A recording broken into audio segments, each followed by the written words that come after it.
সুপ্রিয় দর্শক মণ্ডলী, universal medical college and hospital limited আজকের সংবাদপত্রে আপনাদের সবাইকে স্বাগত জানাচ্ছি। দর্শক মণ্ডলী, আমাদের সঙ্গে রয়েছেন ডাক্তার জাহিদুর রহমান। জাহেদ, স্বাগত। ধন্যবাদ। শিরোনাম দেখে আপনার সঙ্গে আলোচনায় যাব। বাংলাদেশ প্রতিদিনের আজকের শিরোনাম হচ্ছে ঐক্যমত্যের শেষ চেষ্টা, আগামী সরকার হবে ঐক্যমত্যের। মানবজীবন রাজনীতিতে উত্তাপ কি হতে যাচ্ছে, আর মার্কিন সামরিক বিমানে ফেরত পাঠানো হচ্ছে 61 বাংলাদেশিকে। কালের কণ্ঠ, 2 কক্ষের সদস্যদের ভোটে নির্বাচিত হবেন রাষ্ট্রপতি। হাসিনা রেহানা পরিবারের 7 সদস্যের বিচার শুরু। আমার দেশ চাঁদাবাজিতে ম্লান, জুলাই বিপ্লবের মর্মমানী। পিআর পদ্ধতিতে উচ্চকক্ষের সিদ্ধান্ত ঐক্যমত্য কমিশনের। কালবেলা ফেব্রুয়ারি ধরেই নির্বাচনী প্রস্তুতি বিএনপি। পিআর পদ্ধতিতে হবে সংসদে উচ্চকক্ষের 100 আসন। দেশ রূপান্তর এড়িয়ে চলার সংকেত বিএনপির। ছেলে মেয়েসহ হাসিনা রেহানার বিচার শুরুর আদেশ। সময়ের আলো, সংসদের উচ্চকক্ষ হবে 100 আসনের। রাজনীতিতে উত্তেজনার সংকট। খবরের কাগজ, জাতীয় ঐক্যমত্য কমিশনের বৈঠক শেষ, 100 আসনের উচ্চকক্ষ। নির্বাচন নিয়ে অনিশ্চয়তা দূর হচ্ছে। প্রতিদিনের বাংলাদেশ, বেপরোয়া চাঁদাবাজিতে অস্থির সারা দেশ। নাগরিকদের তথ্য যাচ্ছে মাফিয়া চক্রের হাতে। দিনকাল ঘরে ঘরে সর্দি জ্বর, হাসপাতালে বেড়েছে রোগীর চাপ। বিএনপি সরকারে এলে নারীদের 50 লাখ ফ্যামিলি কার্ড দেওয়া হবে, তারেক রহমান। আলোকিত বাংলাদেশ, পিআর পদ্ধতিতে 100 আসনের উচ্চকক্ষ। হাসিনা জয় পুতুলের বিচার শুরু, গ্রেপ্তারি পরোয়ানা। করতোয়া ঐক্যমত্য কমিশনের সংলাপে উত্তেজনা, নির্বাচনের তারিখ সন্নিকটে। আর শিরোনামে ঐক্যমত্য কমিশন। ঐক্যমত্য কমিশনের বিষয়ে কোনো কাগজে আছে কোনো সিদ্ধান্ত হয়নি, ঐক্যমত হয়নি। তারপরে আছে যে পিআর পদ্ধতিতে 100 আসনের নির্বাচন। ধন্যবাদ। আমি খুব অবাক হচ্ছে ঐক্যমত্য কমিশনের সিদ্ধান্ত নিয়ে। আমি একটু পেছনে যাই। একজন খুবই প্রথিতযশা সম্পাদকের সাথে মানে দায়িত্বে আসার কয়েক মাসের মধ্যে একটা ইন্টারভিউতে প্রধান উপদেষ্টা ঠিক এই শব্দটা ব্যবহার করেছিলেন যে আমরা ফ্যাসিলিটেটর। এবং সংস্কার প্রসঙ্গে তখন কমিশনগুলো তৈরি হয়েছে, কাজ করছে, উনি ঠিক এভাবে বলছেন। আমার একদম মনে আছে, আমি যেহেতু অনেকবার এটা নিয়ে কথা বলেছি। উনি বলেছেন যে ধরুন 100টা সংস্কার আসলো, এর মধ্যে 10টায় যদি সবাই একমত হয় তো 10টা করবো, বাকিগুলো করবো না। যদি একটাও কেউ রাজি না হয় তো সংস্কার করবো না, নির্বাচন করে ফেলবো। ঠিক এই ঢঙে উনি কথাগুলো বলেছেন। সো সরকার এবং ঐক্যমত্য কমিশনের আসলে ফ্যাসিলিটেটর হওয়ার কথা ছিল প্রধান উপদেষ্টার ভাষ্য মতে। কিন্তু এখন ধরুন এই যে 100 আসনের উচ্চকক্ষ, এবং সেটা 100 আসন নিয়ে তো ডিবেট ছিল না, ডিবেট ছিল proportional representation of custard vote. আমি ব্যক্তিগতভাবে এটা সমর্থন করি। আমি এই সংবিধান সংস্কার কমিশনে যখন সিভিল সোসাইটির সাথে বসছে, আমাকেও ডাকা হয়েছিল, আমি ওটা বলে এসেছি। কিন্তু বিএনপি বা তার সাথে আরও কিছু দলের সিরিয়াস মতানৈক্য আছে, তারা এটা গ্রহণ করছে না। তারা নোট অফ ডিসেন্ট দিয়েছে। মানে নোট অফ ডিসেন্ট দেয়া কোনো কিছু কেন এই সনদে অন্তর্ভুক্ত করতে হবে? তাহলে তো এটা সাস্টেইনেবল হওয়ার কোনো সম্ভাবনা নাই। মানে আমরা সর্বসম্মত, আমি প্রধান উপদেষ্টার কথা যাই, 100টার মধ্যে 10টা হলে 10টা, যতটুকু হয় ততটুকু। আমাদের মৌলিক সংস্কার, সংবিধান সংস্কারের অনেক ক্ষেত্রেই সব দলগুলো বিএনপি সহ একমত হয়েছে, কিন্তু না, আমরা দেখলাম তারা এটা করছে না। এটা আমি এরকম বা আরও কয়েকটা ইস্যুতে তারা এরকম নোট অফ ডিসেন্ট সহ এটাকে এক ধরনের জোর করেই তারা এর মধ্যে ঢুকিয়েছেন। এটা কোনো ভালো লক্ষণ হলো না। তাদের ভিত্তিটা কি আমি আসলেই জানি না। মানে ঐক্যমত্য কমিশনের তো এই ম্যান্ডেট ছিল না, তাদেরকে আমরা তো আসলে ফ্যাসিলিটেটরের ভূমিকাই দেখতে চেয়েছি। তো তা যদি হয়ে থাকে, তারা কেন এটা করতে যাবেন? আর একটা কথা মনে রাখতে হবে, বাংলাদেশে এবার বা ভবিষ্যতেও ক্ষমতার রাজনীতিতে বিএনপি প্রবলভাবে থাকবে। সুতরাং কোনো ভালো কিছু আমি ধরে নিলাম, এই সবচেয়ে বড় পলিটিক্যাল স্টেক হোল্ডার যদি অ্যাগ্রি না করে, ওটা সাস্টেনেবল করানো যাবে না। তো তাহলে এমন কিছু আমরা কেন করতে যাচ্ছি? ইভেন সেটা যদি টেকনিক্যালি বলছি ভালোও হয়, বিএনপি বা অন্য কোনো দলের তো দেশকে তারা কিভাবে দেখতে চায় সেটি নিয়ে তাদের নিজস্ব আন্ডারস্ট্যান্ডিং আছে, সেটা কারোর সাথে মিলতে নাও পারে। যদি না মেলে, আসলে সঠিক পথটা কি, ওটা নিয়ে রাজনীতি হবে। ধরলাম প্রপোর্শনাল রিপ্রেজেন্টেশন আপার হাউসে মানা হলো না, তো যারা মানেন তারা এটাকে নির্বাচনী এজেন্ডায় পরিণত করেন, পলিটিক্সের এজেন্ডা পরিণত করেন, খুব সিরিয়াসলি তারা এটাকে নিয়ে ক্যাম্পেইন করেন, এমনকি নির্বাচনের পরও বলতে থাকেন। যেখানে যেখানে দ্বিমত হবে সেখানে সেখানে বিএনপি নির্বাচন কমিশন ছাড়া অন্য সবগুলো কমিশন সরকারের হাতে রাখতে চায়। ব্যক্তিগতভাবে আমি মনে করি এটা সঠিক সিদ্ধান্ত না। কিন্তু যখনই ধরুন দুদক ঠিকমতো কাজ করবে না, তখন যারা পলিটিক্স করছেন যেসব দল, তারা শোরগোল করবেন। এই যে দেখেন, বিএনপি কিন্তু দুদকে নিজে নিয়োগ দিতে চেয়েছে, কারণ তারা দেখেন এখন দুদক ঠিকমতো কাজ করছে না। This is how Democratic process works. তো তো তারা এগুলো করতে পারেন, না করে এখন ঐক্যমত্য কমিশন ইম্পোজ করছে। এটা একটা ব্যাড প্রেসিডেন্স আমি মনে করি, এটা কোনোভাবেই হওয়া উচিত ছিল। ইম্পোজ করলেই মানতে হবে, মানবে না তো। বিএনপি তো নোট অফ ডিসেন্ট দিয়েছে, সুতরাং বিএনপি যখন ক্ষমতায় আসবে, সে যখন এটা বাস্তবায়ন করবে না, সে যদি বলে যে না আমি তো এটা নোট অফ ডিসেন্ট দিয়েছি।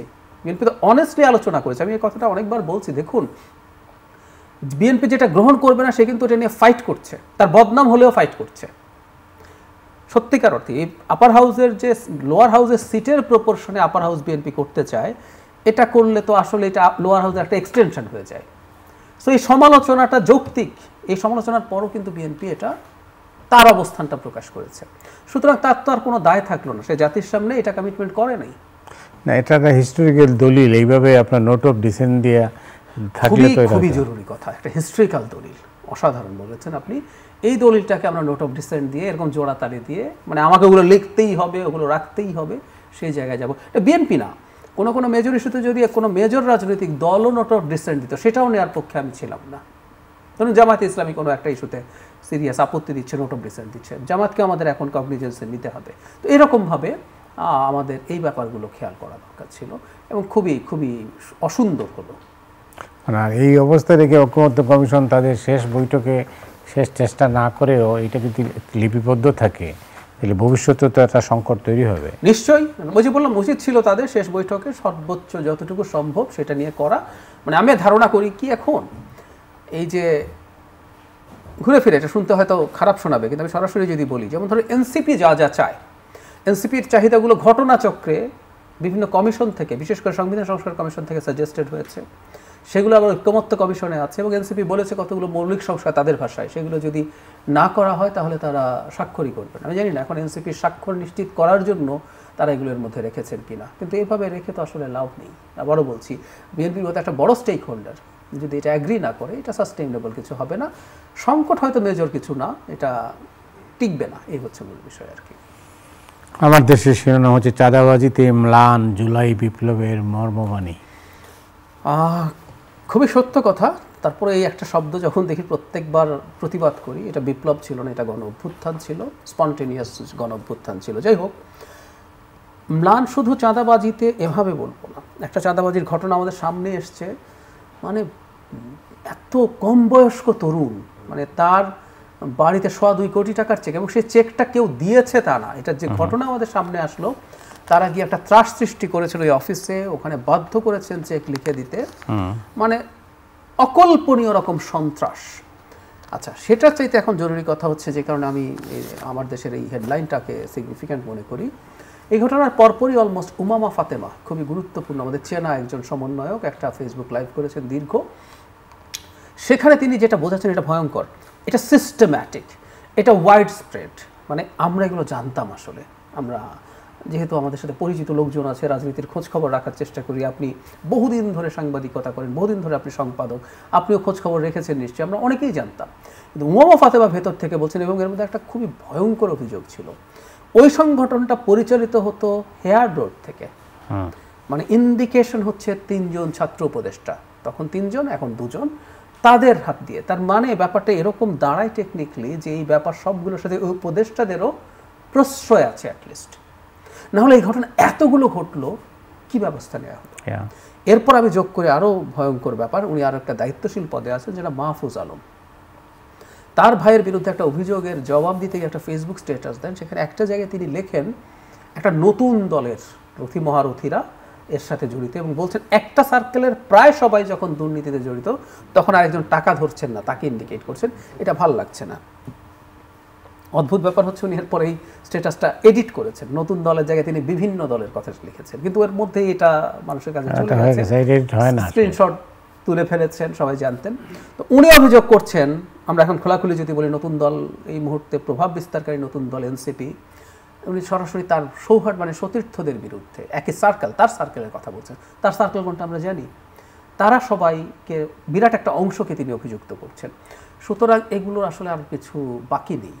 মাহফুজ আলম সম্ভবত নতুন পার্টিতে যোগ দিচ্ছেন না, সেটা বলতে পারি না, হতে পারে, আমি নিশ্চিত নই। না, কিন্তু ওনার সাম্প্রতিক স্ট্যাটাসগুলোতে এই ধরনের একটা ধারণা হতে পারে।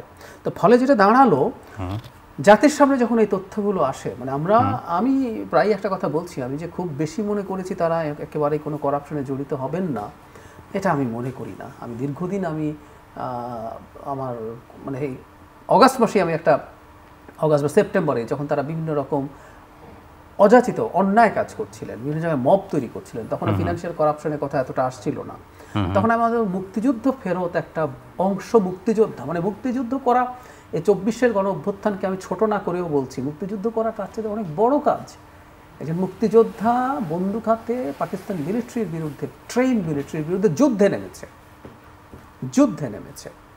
এনারা নিরস্ত্রভাবে নেমেছেন, তারপর একটা যুদ্ধে মারা যাওয়ার প্রবাবিলিটি বেশি, তো জীবন হাতে করে সেই মুক্তিযুদ্ধে যখন ফিরে আসেন, উনি তো দেশকে ভালোবেসেছেন, কোনো সন্দেহ নাই।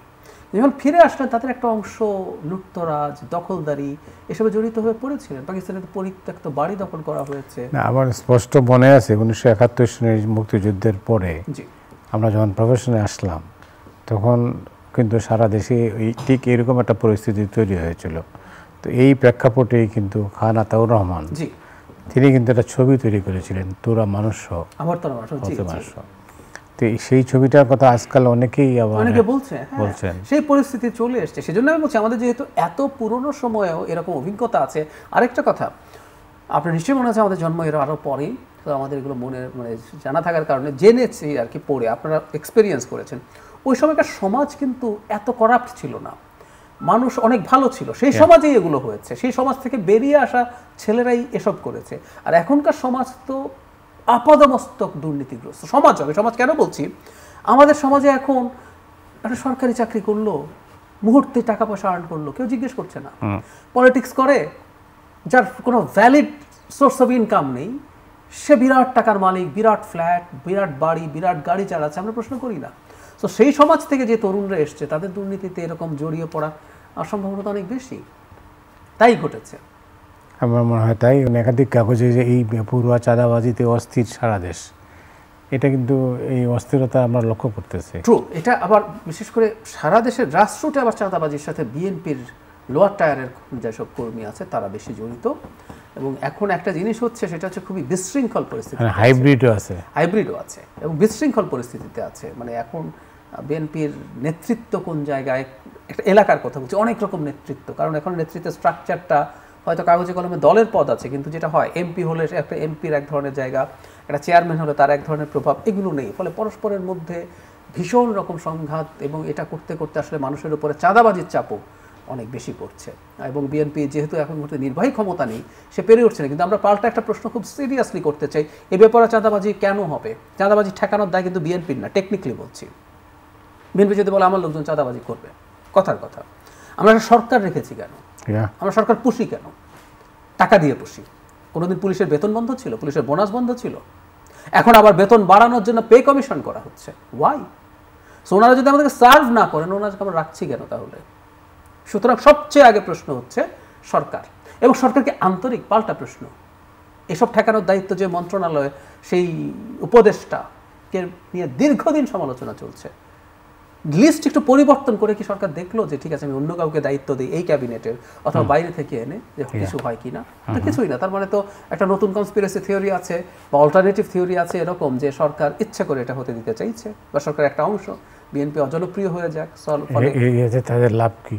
লাভ হচ্ছে, এখন এই আলাপ আস্তে আস্তে আসলে ঢুকে পড়ছে। আজকে ফেসবুকে এই কথাগুলো হচ্ছিল যে সরকারের উপরে জামাতের প্রভাব বিস্তার করার জন্য, বা আর কারো এনসিপিরও প্রভাব তো আছেই, বিস্তার করার জন্য নানান রকম চেষ্টা হয়েছে। ফলে সেই নির্বাচনে বিএনপির প্রতিপক্ষরা বেটার কিছু করবে, সেই চেষ্টা হবে যদি বিএনপি যত বদনাম হতে থাকে। আমি আপনাকে একটা তথ্য যোগ করি। কিছুদিন আগে বিএনপির একজন বেশ কেন্দ্রীয় সম্পাদকের সাথে টকশো করছিলাম। তিনি অন রেকর্ড বলেছেন, একটা এলাকায় এরকম একটা ঘটনায় তারা কেন্দ্র থেকে তাদেরকে পাঠানো হয়েছে গিয়ে মামলা করতে, তাদের মামলা নেওয়া হয়নি। বিএনপির বিরুদ্ধে বলা হয়েছে, পুলিশ বলছে যিনি ভিকটিম তিনি মামলা করতে হবে, আপনাদের মামলা নেওয়া হবে না। তার মানে তারা আন্তরিকভাবেও চেষ্টা করে এটা পেরে উঠছে না। তাহলে তো আমাদের মানতেই হবে যে কোথাও না কোথাও কোনো না কোনো ধরনের পরিকল্পনা হয়তো আছে। আমি বলছি এটা আছেই, কিন্তু এটা খুব ইনভ্যালিড মনে হয় না। কারণ সরকার কেন পদক্ষেপ নিচ্ছে না? এখন তো সেনাবাহিনীও মাঠে আছে। ষড়যন্ত্র বলছেন আর কি, বিএনপি বলছে ষড়যন্ত্র। তারা ধারণা করছে এবং অনেকে এরকম একটা ইন্টারপ্রিটেশনের চেষ্টা করে। কারণ যখনই ঘটনা ঘটে বহিষ্কার করে আমরা দেখি যে তারা ওর মধ্যে যুক্ত করে তাকে আইনের আওতায় আনা হোক। যথেষ্ট চাঁদাবাজির বিরুদ্ধে যদি সরকার শক্ত পদক্ষেপ বেশ কিছু জায়গায় নিতেন, চাঁদাবাজি কি হতো? এটা এত সোজা না। একটা গুলশানে নেওয়া হয়েছে। আপনি দেখবেন এরকম যখন নেওয়া হলো এই রিলেটেড ঘটনা কমে আসবে। বিভিন্ন জায়গায় যদি সরকার নিতে থাকে এটা হতে বাধ্য। হ্যাঁ, বিএনপি যদি আগামী নির্বাচনে ক্ষমতায় আসে তখনও যদি চাঁদাবাজি চলে, আমরা কিন্তু তখন বিএনপিকে শতভাগ ধরব। কারণ তো তখন তার হাতে স্টেটের পাওয়ার আছে, প্রশাসন আছে, বিচার বিভাগ আছে, সবগুলো সিস্টেম্যাটিকলি যদি তারা কন্ট্রোল করতে না পারে তখন এটা শতভাগ বিএনপির দায় হবে। আমরা তখন সেভাবে তাকে জিজ্ঞাসাবাদের মধ্যে আনবো। আপনি জানেন শাহবাগে কিন্তু দিনভর আপনার কি হয়েছে, অবরোধ হয়েছে, রাস্তা বন্ধ ঘন্টার পর ঘন্টা। তো সেই কারণে মানুষের ভোগান্তির শেষ নেই বৃষ্টির দিনে। তো এই পরিস্থিতিতে কি এখানেও তো সরকারের একটা ভূমিকা থাকা দরকার। না, ভূমিকা হয়তো এটা আছে এদেরকে প্রশ্রয় দেয়া সরকারের। কারণ আমি বলছি যে কজন গিয়ে দাঁড়িয়েছে, যে ইস্যু নিয়ে দাঁড়িয়েছে, মানে চাইলেই দাঁড়ানো যায়, এই বোধটা খুবই খারাপ। এবং আমি মনে করি সামনে এই ধরনের ঘটনা আরও ঘটবে। মানে আমরা নির্বাচনটা হয়ে আমাদের পাওয়ার ট্রান্সফারটা ঠিকঠাক মতো হওয়ার আগ পর্যন্ত আমার মনে হয় না যে এই ধরনের ঘটনা থেকে আমরা বেরিয়ে আসবো। ইভেন যে নির্বাচনের তারিখ ঘোষণার একটা আলাপ আছে, হয়তো ঘোষিত হবেও, কিন্তু এই ধরনের অস্থিরতা না হয় এই কয়েকজন যে দাঁড়িয়ে আছে তাদের, আমি প্রায় বলি, আমি বল প্রয়োগ কথাটা শুনতে খারাপ শোনায়, কিন্তু পুলিশকে বল প্রয়োগ করতে হবে প্রয়োজনে। আমরা বারবার তারপর একটু যোগ করে দেই, পুলিশ অবশ্যই যেন অপ্রয়োজনীয় বল প্রয়োগ না করে, প্রয়োজনের চেয়ে বেশি বল প্রয়োগ না করে। এই সমাবেশ ছত্রভঙ্গ করে দেওয়া জরুরি ছিল, কিন্তু করা হয়নি। এতেই আমরা ধারণা করি যে সরকারের কোনো কোনো জায়গা থেকে কোনো না কোনো ধরনের প্রশ্রয় ছিল। এবং আমি একটু এই প্রসঙ্গে যোগ করি, ফাইটার ক্র্যাশের ঘটনার পর সচিবালয়ের মধ্যে বেশ কয়েকশো ছাত্র ঢুকে পড়তে পারলো, তারপর সরকার বল প্রয়োগ করলো। অথচ এই বল প্রয়োগ তো গেটেই হতে পারত যখন ভাঙার চেষ্টা করছে। কিন্তু খেয়াল করেন সচিবালয়ের গেট ভেঙে ঢুকে গেছে, এটা কিন্তু একটা মারাত্মক সিকিউরিটি কোশ্চেন। এটা কেপিআই এর গেট ভেঙে ঢুকে যেতে পারে কয়েকশো ছাত্র, এটা তো আমাদের নিরাপত্তা ব্যবস্থা কতটা নাজুক তার একটা ইন্ডিকেশন দেয়। তো আপনি এটা আগে করলেন না কেন গেটে? এই জন্যই আমি বলছি যে এর মধ্যে কোনো না কোনো ধরনের প্রভাব বা ভূমিকা কারো না কারো থাকতে পারে। ধন্যবাদ। আপনি জানেন যে এক মেজরকে সেনা হেফাজতে নেওয়া হয়েছে, আপনি নিশ্চয়ই ঘটনাটা লক্ষ্য করেছেন। আপনি কিভাবে দেখেন এটাকে? এই মেজরের বিরুদ্ধে যে অভিযোগ যে আওয়ামী লীগের 200-300 সদস্য দেশের বিভিন্ন জায়গা থেকে এসে ঢাকায় একটা কনভেনশন হলে তারা মিটিং করেছেন, মানে আমি এই জায়গায় একটু পেছনে যাই। সম্প্রতি এই ধরনের একটা আলাপ চাউর হয়েছে যে আগামী বেশ কয়েকদিন খুবই সতর্ক থাকতে হবে। ইভেন প্রধান উপদেষ্টার প্রেস সচিবকে আমরা দেখেছি প্রেস কনফারেন্সে বলেছেন, উনি বলেছেন যে এই ব্যাপারে সতর্ক থাকতে হবে, আওয়ামী লীগ নাশকতার চেষ্টা করবে বা এই ধরনের কথা ছড়িয়ে পড়েছে খুব সিরিয়াসলি। পুলিশের দু একটা কাগজও দেখলাম, আমি জানি না এটা কতটা জেনুইন, অ্যালার্মিং আছে। আমরা সতর্ক থাকা জরুরি, মানে অগাস্টকে সামনে রেখে তারা এই ধরনের কিছু চেষ্টা করতে পারে। কিন্তু আমার কাছে যেটা একটু খুবই ইন্টারেস্টিং লেগেছে যে একজন সার্ভিং মেজর, আইএসপিআর তার ব্রিফিংয়ে এটা স্বীকার করেছে, সো একজন সার্ভিং মেজর এখানে তাদের সাথে ইনভলভ হয়েছে। ফলে যে আলাপটা হচ্ছে সেই মেজর নিশ্চয়ই যে নাশকতার পরিকল্পনা আছে সেই পরিকল্পনার সাথে জড়িত কিছুই হয়তো বলছেন। এটাকে আমরা সাধারণভাবে এরকম একটা ধারণা বা অনুমান করতে পারি। তো এটা অ্যালার্মিং একজন সার্ভিং মেজর কাজ করা। কিন্তু আমি ব্যক্তিগতভাবে মনে করি আওয়ামী লীগের আসলে মেজর কোনো অ্যাট্রোসিটি করার সম্ভাবনা নাই, আসলে দেখি না আমি। তাদের অবস্থা এতটাই খারাপ। একটা কথা মনে রাখতে হবে, টাকা দিয়ে খুব বেশি ঝামেলা করা যায় না। আওয়ামী লীগ এখন টাকা খরচ করে কিছু লোককে দিয়ে কিছু খুবই আইসোলেটেড ঝামেলা করাতে পারে।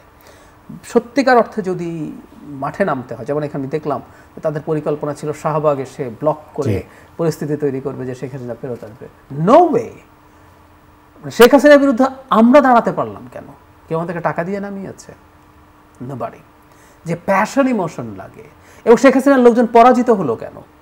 কারণ ওরা টাকার জন্য। আওয়ামী লীগের যে পান্ডারা নেমেছিল ও টাকার জন্য আওয়ামী লীগ করে।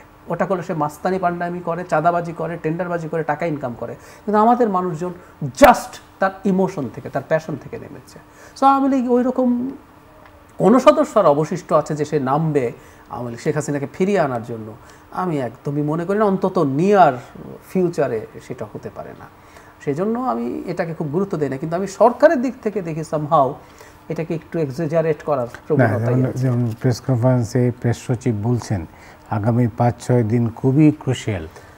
আমি একেবারেই মনে করি না। এমনকি আমাদের প্রধান উপদেষ্টা, আমি প্রেস সচিবের কথা কি বলবো, প্রধান উপদেষ্টা রাজনৈতিক দলগুলোর সাথে বৈঠকের সময় শেষ দিন বলছেন যখনই নির্বাচন নিয়ে আমরা একটু এগিয়ে যেতে থাকি, প্রস্তুতি নিতে থাকি, তখনই পতিত শক্তি আবার এটাকে বাধাগ্রস্ত করার চেষ্টায় উঠে আসে। কোনো সম্ভাবনা নেই। আমি ধারণা করি যখনই সরকার কোনো বিপদে পড়ে বা আমাদের মধ্যে সলিডারিটির অভাব দেখে বা সরকারের কোনো সমালোচনা অনেক বেড়ে যায়, তারা এই আওয়ামী লীগ আসলো এই ধরনের একটা জুজুর ভয়, এটাকে জুজুর ভয়ই বলি আমি, সরি, কিন্তু আমি মনে করি, আই মে বি রং, কিন্তু আমি মনে করি এটা জুজুর ভয়। আওয়ামী লীগের ওয়াইড স্প্রেড কোনো কিছু ঝামেলা করার ক্ষমতা নাই। দু একটা জেলার কিছু কিছু জায়গায়, কিন্তু যদি আইন শৃঙ্খলা বাহিনী যদি সতর্ক থাকে, সচেষ্ট থাকে, ওগুলো নিয়ন্ত্রণ করা। নির্বাচন নিয়ে কেন এই সংশয়? কারণ কেউ কেউ নির্বাচন পছন্দ করছেন না। নির্বাচন হওয়া মানেই একটা দলের হাতে ক্ষমতা যাওয়া, সেটা যে দলই হোক না কেন। তখন প্রশাসনে সহ বিভিন্ন জায়গায় তাদের প্রভাব আসবে। আমি প্রভাবকে নেগেটিভ অর্থে বলছি না, পজিটিভ অর্থে। সেই জায়গায় এখন অনেকের প্রভাব, অনেক দলের প্রভাব, অনেক ব্যক্তির প্রভাব আছে। এই প্রভাবগুলো যারা পাচ্ছেন তারা চাইবেনই, এটা দেশের 12টা বেজে যায়, তাতে কিছু আসে যায় না, তাদের তো গেইনিং আছে। তিনি বদলি করাতে পারছেন, তিনি ওটা করাতে পারছেন, তিনি এই প্রকল্প গ্রহণ করাতে পারছেন, তিনি ক্ষমতায় থাকতে পারছেন, খুবই সম্ভব। এই ঘটনাগুলো ঘটছে। মানে বাংলাদেশের ক্ষমতা কিন্তু অকল্পনীয় ক্ষমতা, মানে সারা পৃথিবীতে এই অবস্থা না। পৃথিবীতে ক্ষমতা মানে জবাবদিহিতা নাই তো, নাই, এবং চেকস অ্যান্ড ব্যালেন্স আছে, আপনি চাইলেও যা তা করতে পারেন না। বাংলাদেশে অকল্পনীয় সক্ষমতা আছে, অকল্পনীয় পরিস্থিতি তৈরি করা যায়। একটা ছোট উদাহরণ দেই, মানে আমরা তো আগে প্রধান উপদেষ্টার গাড়ি বহরের জন্য রাস্তা ফাঁকা করতে দেখি, উপদেষ্টা বা মন্ত্রীদের জন্য রাস্তা ফাঁকা করা হয় না। কিন্তু আমি এটা এবার জানতে পারলাম যে ওখানে সামনে যে পুলিশের যে স্কট থাকে, তারা সামনের সিগন্যালকে বলে বলে তার জন্য রাস্তা ফাঁকা করে নিয়ে যান। তারও আসলে ঢাকা শহরের এই কিওস একজন উপদেষ্টারও সেই অর্থে দেখতে হয় না, তাদের অন্যান্য ফ্যাসিলিটিস আছে। আর যারা করাপশনে জড়িয়েছেন, কারো কারো বিরুদ্ধে তো মারাত্মক করাপশনের অভিযোগ এসছে, এবং মানে আপনি চাইলে এই ক্ষমতা ব্যবহার করে রীতিমতো জনাব আসিফ মাহমুদ, তার বিরুদ্ধে, তার বাবার বিরুদ্ধে যে অভিযোগ সম্প্রতি সামনে আসলো আমাদের একদম প্রতিষ্ঠিত মিডিয়াতে, যে অভিযোগগুলো আমি অভিযোগ হিসাবেই বলছি, আকার সামনে আসলো, তো আপনি তো চাইলে বাংলাদেশের ক্ষমতা অকল্পনীয় ক্ষমতা, আপনি চাইলে গডফাদার হয়ে উঠতে পারেন অল্প সময়ে, ইন ইউর লেট 20s, আপনার বয়স 30-এরও নিচে, আপনি এরকম হয়ে যেতে পারেন। সো কেউ কেউ এই ক্ষমতা না ছাড়তে তার ইচ্ছে হতেই পারে। না, তা হতে পারে, কিন্তু এটা তো এই জন্য তো আর জুলাইয়ের অভ্যুত্থান হয় না। একদম তাই।